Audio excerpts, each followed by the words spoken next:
Hello. I am so pleased to be with you today. Thank you for joining for this wonderful conversation. For those who are deciding if you'll stay for this session, I have a special announcement. This talk is not about AI. I see a few people who are excited. Now, of course, I use AI, as you heard from all the speakers. AI is key to many parts of our work.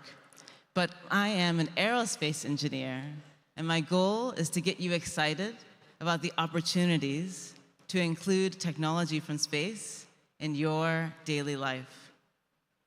How many of you are attending Techtopia for the first time?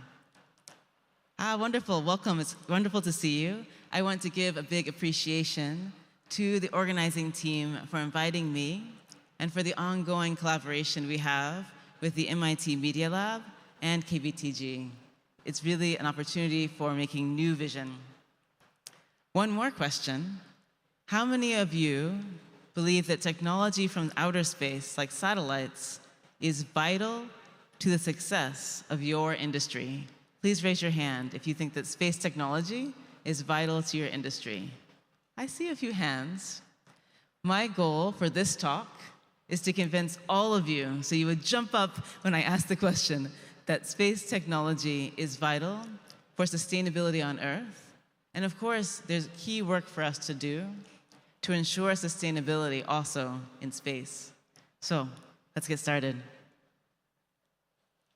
I come from the MIT Media Lab, and we are several people here today. Professor Pat will also be speaking, and I'm so happy to be back in Thailand. I first visited Thailand in 2010 in order to learn about the important innovations right here in space technology.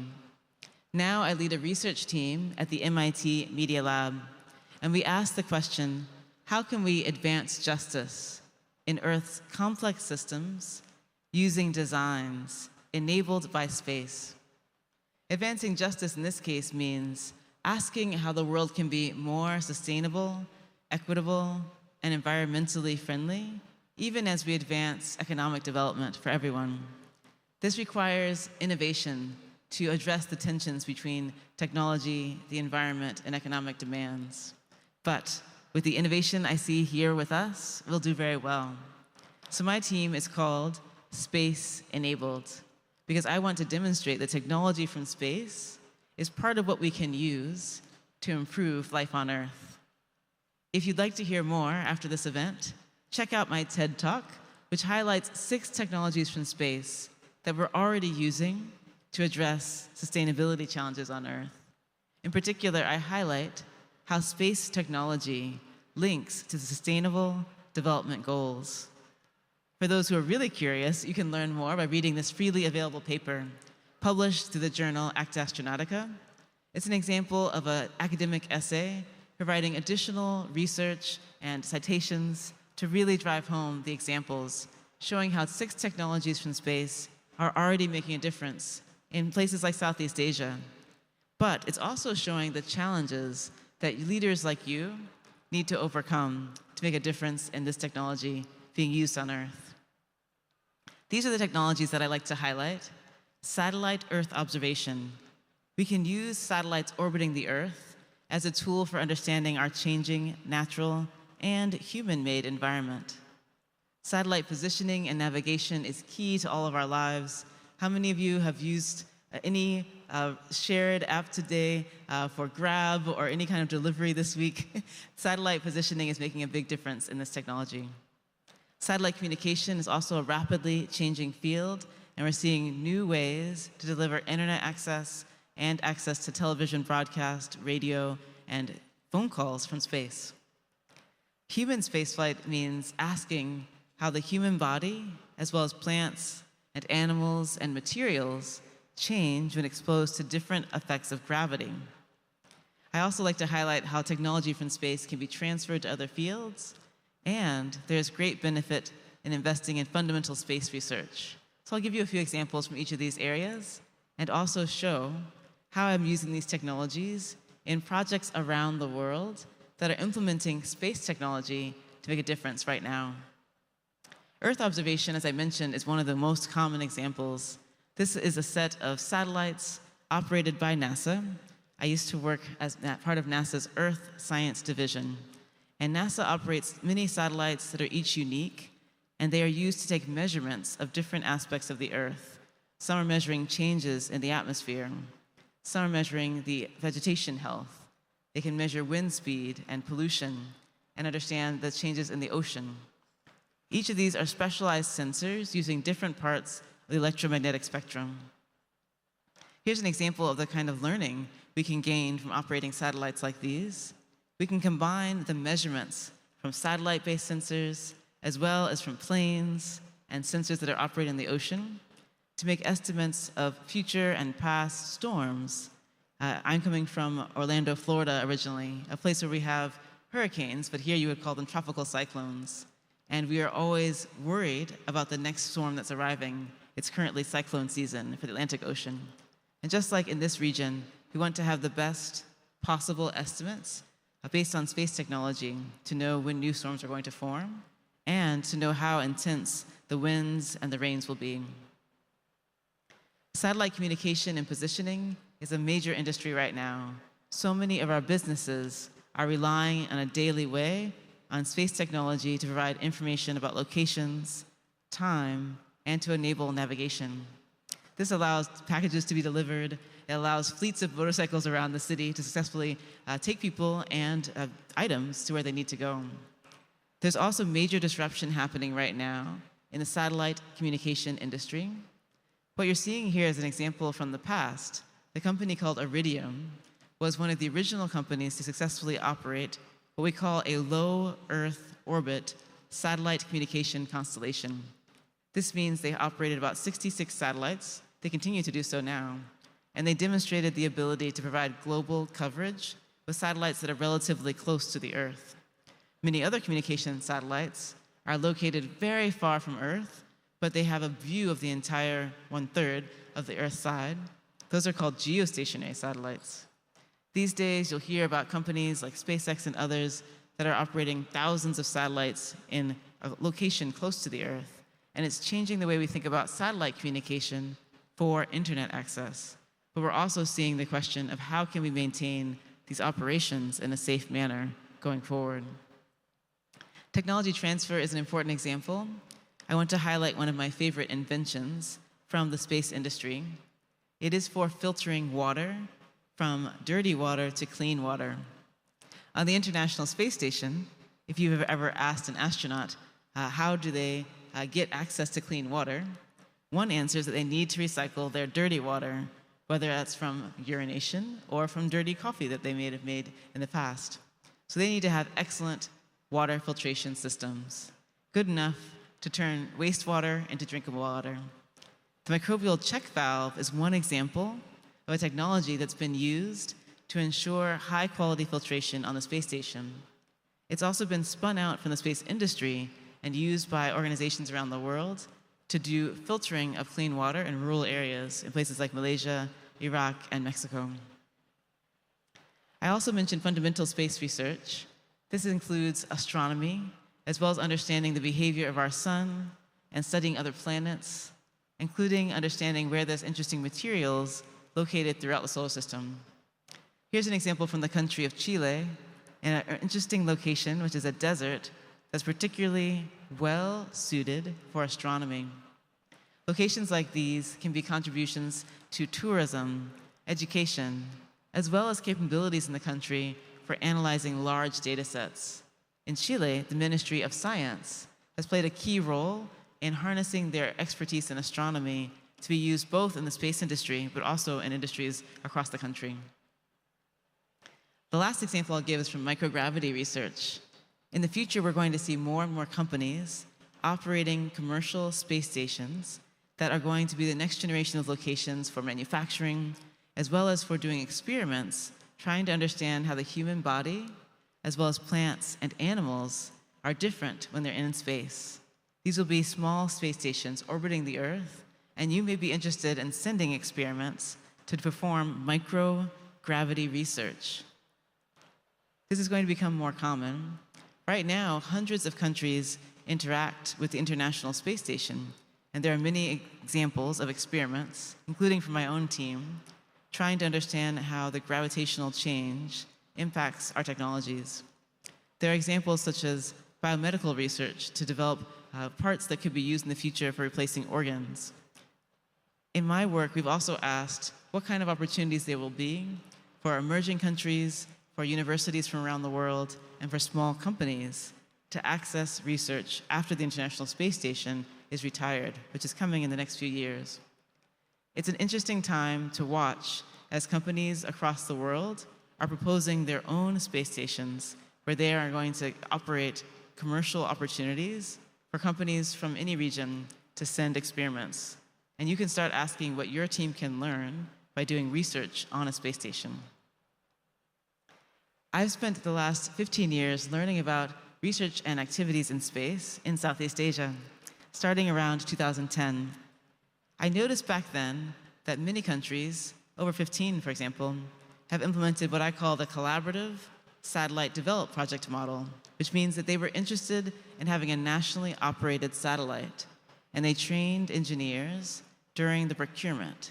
So countries including Thailand, as well as Malaysia, the UAE, Egypt, Turkey, and others, they sent teams of engineers to a partner, which could have been in another country or company, and they trained the first generation of space engineers.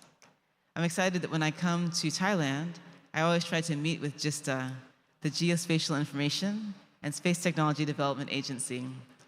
Back in 2010, I was learning about their first satellite project called Theos-1, but now they've continued, and I always try to visit their site in Sriracha, where they have satellite integration and test facilities.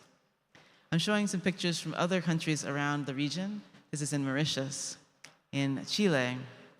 These are all examples of leaders, such as in Venezuela, who are also part of the first satellite projects in their country.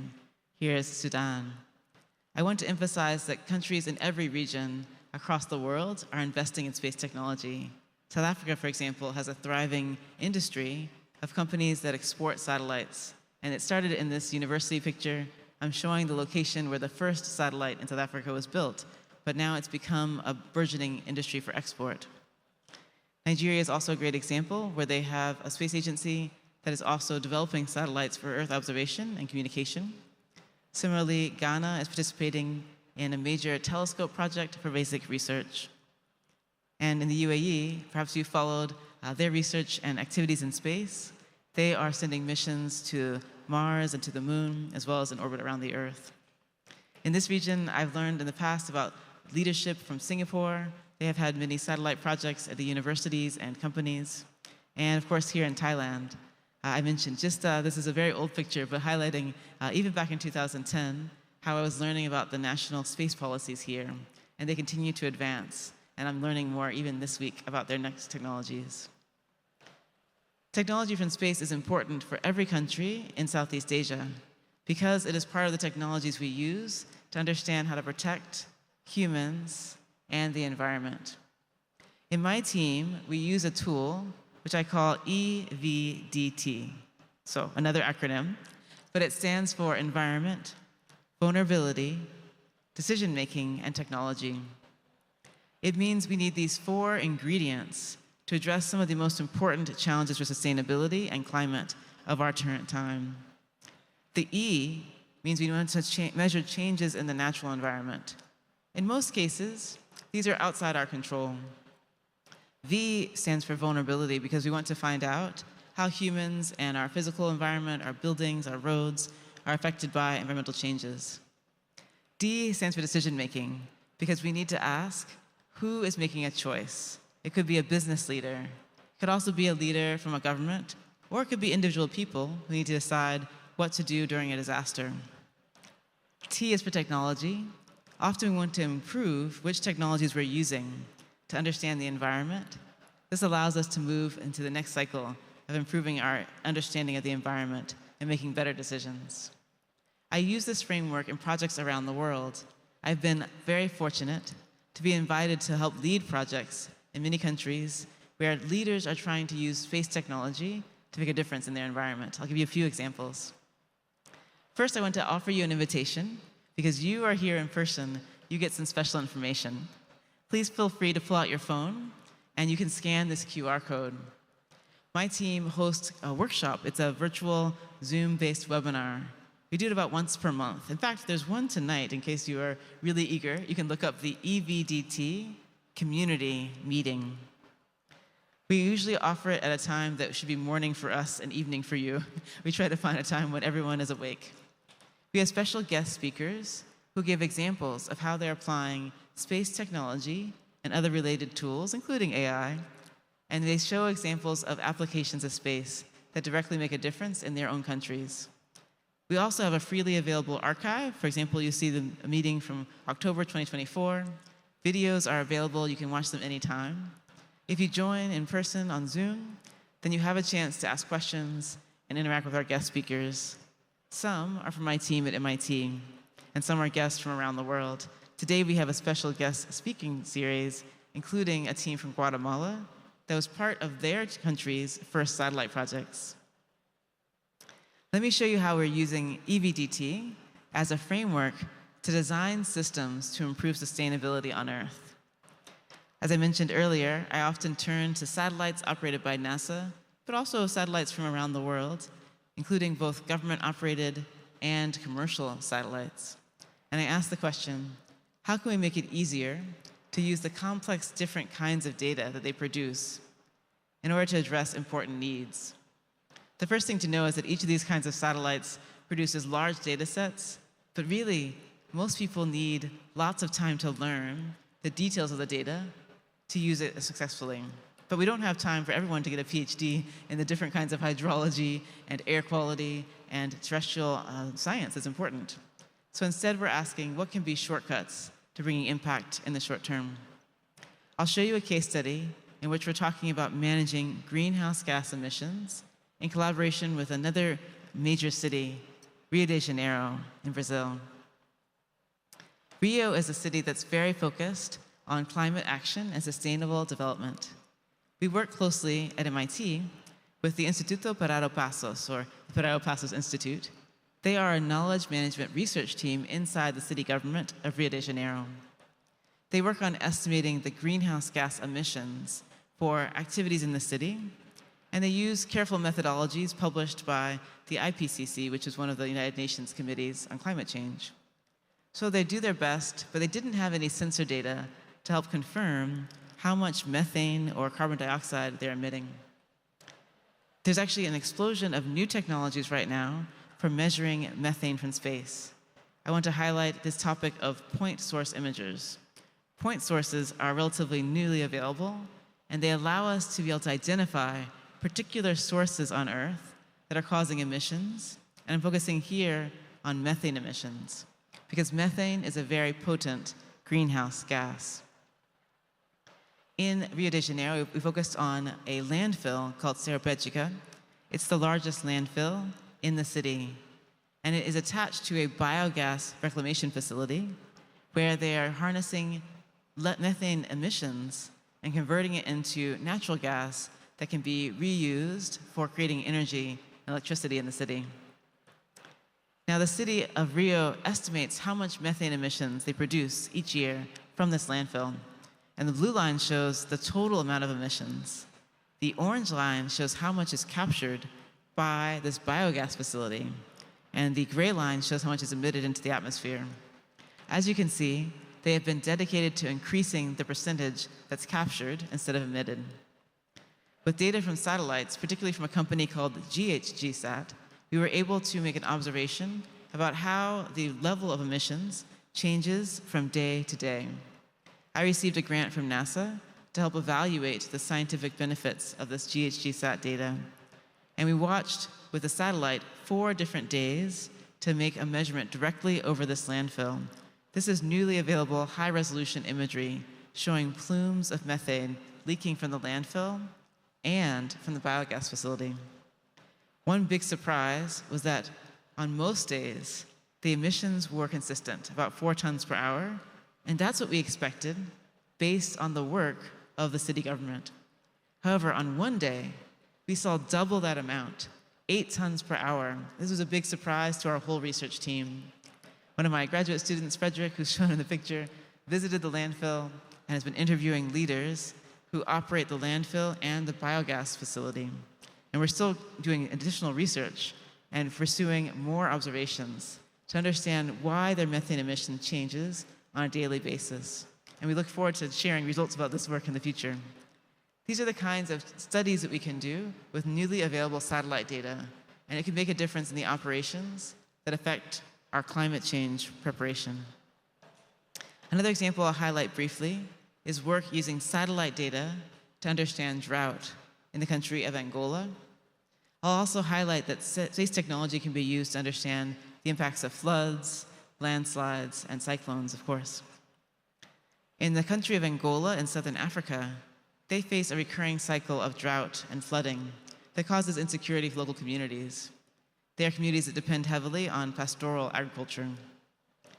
This river called Kunene is one example that normally is flowing, but in terms of drought, it can be very dry, or suddenly the rains can come and it can be very flooded. This means that they have to provide deliveries of water and emergencies. And our team worked with a grant from NASA to use data from a satellite called SMAP. That's fun to say, right? SMAP, S-M-A-P. It stands for Soil Moisture Active Passive. And I'm excited to announce that NASA recently collaborated with India to launch a next generation version of this satellite called NISAR, the NASA ISRO Synthetic Aperture Radar satellite. So we're looking forward to that new data set. This allows us to make a measurement of soil moisture, the level of water in the soil. And we can make graphics like these that show 10 years of data, and the colors show the level of drought. So when you see the dark red, that means that there was a period of drought for that location in the country. And we have visualized all the drought for the last 10 years in Angola. We also worked closely with the leaders at the National Institute for the Census, and we've collected social data. So we can ask, first, where is the drought? And second, what are the features of the society in terms of social features, demographic features? Where is there an increase in vulnerability due to social concerns? And we can map those as well at the municipal scale. So each location is labeled with the drought level, but also the vulnerability level. The country is trying to design systems to impact and improve the response for the drought. And we have designed, alongside the National Space Agency in Angola, an information system we call the Angola Drought Decision Support Tool. It shows all the data about the social economic indicators and provides regular updates on the status of the drought every week. So technology from space is important because it can give us ongoing national scale and local scale data so we can make decisions at the government level and for companies about how to maintain our important social infrastructure. Now, I'm excited to hear from you. I have a few minutes left, just 2 minutes, and I want to get 1 or 2 questions from the audience. There are people in the room that can bring a microphone. Please raise your hand if you have a question that we can address in the next minute or so. Anyone have a question?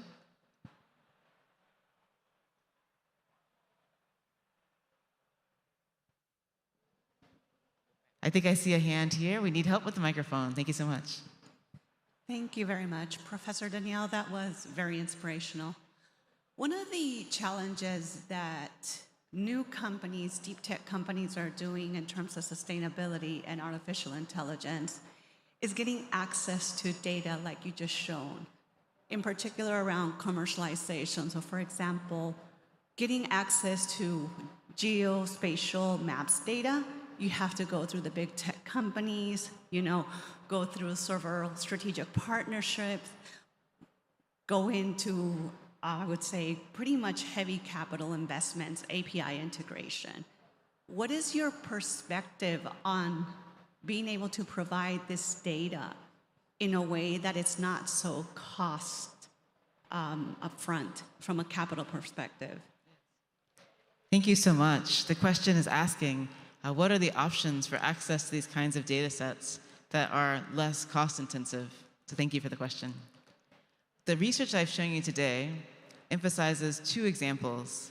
I showed an example with a commercial company called GHGSat.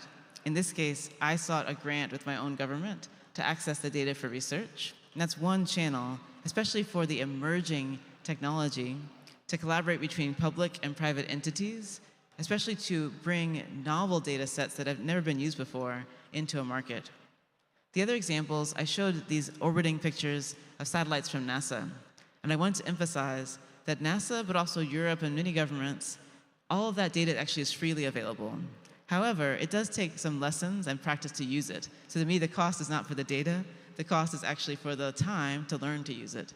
But it is possible to learn through several sources how to access NASA data and European Space Agency data for free. But it takes time to practice and become an expert. Thank you so much for the question. I'm out of time today, but it's been an honor to speak to you. And thank you. Enjoy your Techtopia. Thank you all.